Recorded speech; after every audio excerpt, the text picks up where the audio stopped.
सभी को इंतज़ार था भाई इस सुनवाई पे कि जो ये कल सुनवाई हुई है कि इसमें शायद कुछ होप नज़र आ रहा था। सभी को लग रहा था कि शायद इसमें कोई डिसीजन वगैरह हो सकता है, और डिसीजन इसमें एक आया है। अभी इसमें क्या है कि भी इसमें जो सरकार है वो सुप्रीम कोर्ट में, जैसा पिछली इस डेट से पहले की डेट पे इन्होंने बोला था कि सुप्रीम कोर्ट में जो है हम एक बार, ये सुप्रीम कोर्ट का मैटर है और सुप्रीम कोर्ट में हम जो है क्लैरिफिकेशन लेना चाहते हैं। ऑर्डर एक बार पढ़ लेते हैं भी इसमें क्या कुछ है ऑर्डर में। ज़्यादा तो कुछ नहीं है इसमें, फिर भी एक बार पढ़ लेते हैं। In the high court of Punjab and Haryana at Chandigarh, serial number 256, CWP जो मेन CWP है भाई इसमें 16/273 है, Neelam Rani versus state of Haryana. बाकी ये CWP बहुत सारे हैं इसमें जो अटैच इसमें किए गए हैं। प्रेजेंट मिस्टर संजय कौशल सीनियर एडवोकेट, और बाकी इसमें जो एडवोकेट हैं वो विक्रम शरण, अनुराग शर्मा, सिमरपाल सिंह, रविंदर बांगर, रविंद्र मलिक, विकास नागर, और भी इसमें नीचे तक काफ़ी हैं। और इसमें जो मिसेस श्रुति जैन गोयल हैं वो सीनियर डिप्टी एडवोकेट जनरल, वो हरियाणा सरकार की तरफ से रिप्रेजेंट कर रहे हैं, with Mrs Tanushree Gupta deputy advocate general Haryana. इसमें learned state counsel contend that the state has filed a miscellaneous application bearing diary number 21761 of 2024 before the supreme court seeking clarification of the order dated 3/7/2023। 3/7/2023 को एक order आया था नीरज कुमार की, जो एक पुनर्विचार याचिका लगाई गई थी क्षेत्र यूनिवर्सिटी वर्सेस ITI डिप्लोमा वाले केस में। उसके डिसीजन के बाद उस पे इन्होंने जो है, उस पे जो डिसीजन आया था उस पे इन्होंने क्लैरिफिकेशन मांगी है सुप्रीम कोर्ट से, which is likely to be listed, so ये जल्दी ही लिस्ट हो जाएगा।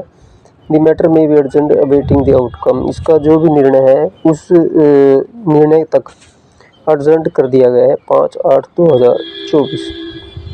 Photocopy of this order be placed on the connected files.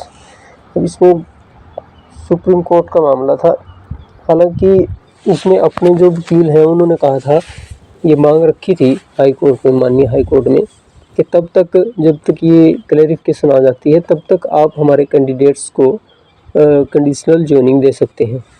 तो उसमें जज साहब तो थोड़ा सा शायद हो सकता कुछ कर भी सकते थे, लेकिन हरियाणा सरकार की तरफ से जो सुप्रीम कोर्ट का जब बात आती है हाई कोर्ट में, खास करके हाई कोर्ट में जब सुप्रीम कोर्ट का नाम अगर सरकारी वकील लेते हैं बार बार, तो जज साहब जो माननीय जज साहब वो थोड़ा सा फिर रुक जाते हैं उस मैटर पे, क्योंकि मामला सुप्रीम कोर्ट का। तो सुप्रीम कोर्ट की वजह से बार बार सुप्रीम कोर्ट का जिक्र करने की वजह से इसमें वो डिसीजन जिसकी उम्मीद थी वो नहीं आ पाया। लेकिन अभी इसमें जो है बिल्कुल भी निराश होने की ज़रूरत नहीं है, क्योंकि इसमें एक बात है कि जो अगर हमारे जो केस है इसमें अगर दम नहीं होता, हमारा अगर अधिकार नहीं होता, राइट नहीं होता, ये 3 से 4 डेट मुश्किल से पकड़ पाता और इसको जो है डिसमिस्ड कर दिया जाता।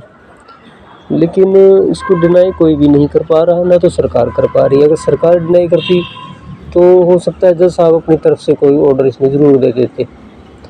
अब ना तो ये सरकारी वकील कर पा रहे हैं, हालांकि सरकार इसमें अभी तक जो, क्योंकि पिछले 1 साल से ज़्यादा, लगभग 1 साल आप मान के चलें लगभग, इसमें सरकार के सभी जो अधिकारी हैं उनसे बहुत बार मिल चुके हैं और उन्होंने इस बात पे आश्वासन भी दिया हुआ था। लेकिन अगर आप यहाँ कोर्ट में देखें तो कोर्ट में सरकार ज़्यादा सा हमारे पक्ष में नज़र नहीं आई।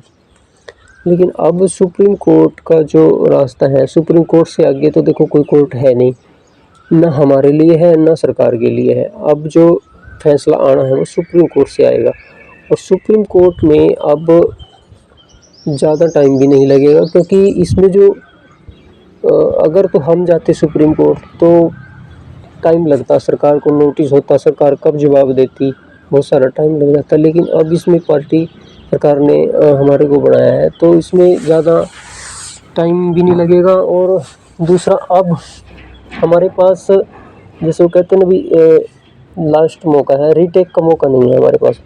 तो इसमें मजबूती से एक सीनियर एडवोकेट जो सॉलिड वकील हो उसको लेके के अभी हमें फाइट करने की ज़रूरत है इसमें। बाकी के आगे की जो भी इसमें रणनीति होगी उसके बारे में भी आप सभी को बता दिया जाएगा। और होप यही है, मैं तो आज भी पॉजिटिव था, पहले भी पॉजिटिव था, आज भी पॉजिटिव हूँ। और जब तक डिसीजन नहीं आता तब तक लड़ेंगे इसमें, और होप है कि भी जीतेंगे भी इसमें। मुझे कहीं भी ये नज़र नहीं आता कि इसमें 1% भी हमारा लेकिन हाँ, ये बात ज़रूर है कि कुछ तथ्य ऐसे हैं जो सरकार वहाँ रख सकती है। उस पर अगली वीडियो में चर्चा करेंगे और उसको लेके हमें मजबूती से अपने तथ्य वहाँ सामने रखने पड़ेंगे। और वो एक सॉलिड वकील ही, सीनियर वकील ही वो कर सकता है, लड़ सकता है अच्छे से। मतलब अब हमारे पास रीटेक का मौका नहीं है, हमें एक टेक में ही ये जो है पूरी जो बात है वो अपनी रखनी होगी। इसमें जो नीरज कुमार का जो डिसीजन था वो भी एक बार देख लेते हैं। ये वो नीरज कुमार का ऑर्डर है भाई, जो in the supreme court of India review petition 154 of 2022। ये वो रही पिटीशन थी पुनर्विचार याचिका, Neeraj Kumar and others, state of Haryana and others, ये लगी थी भाई। ये जजमेंट है उसकी। तो इस जजमेंट के बिहाफ पे ही 178 के लिए जो सीट कन्वर्ट करी गई थी, ये है यहाँ पे,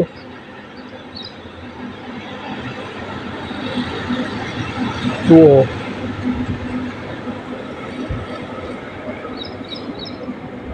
178 यहाँ रिकमेंडेड किया गया है। 27/12/2022 रिकमेंडिंग 178 कैंडिडेट फॉर अपॉइंटमेंट।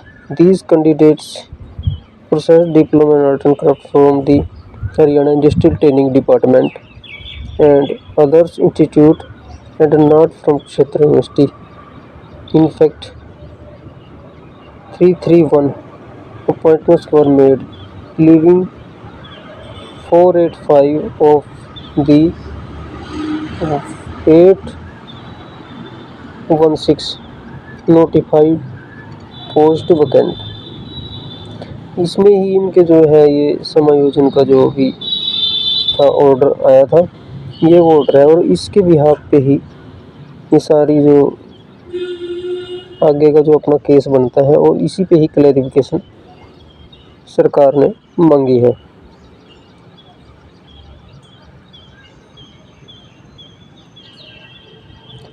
बस अब वही बात है भाई, अब सब कुछ है, सारी बातें छोड़ के एक सीनियर सुलझा हुआ वकील करना पड़ेगा और मजबूती से अपना पक्ष रखना पड़ेगा वहाँ पे। और होप है कि भाई हम सब मिल के लड़ेंगे और जीतेंगे भी, और अपना जो हमारा अधिकार बनता है उसको हम हासिल करके रहेंगे।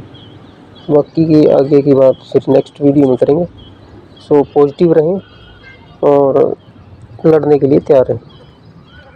Thank you so much.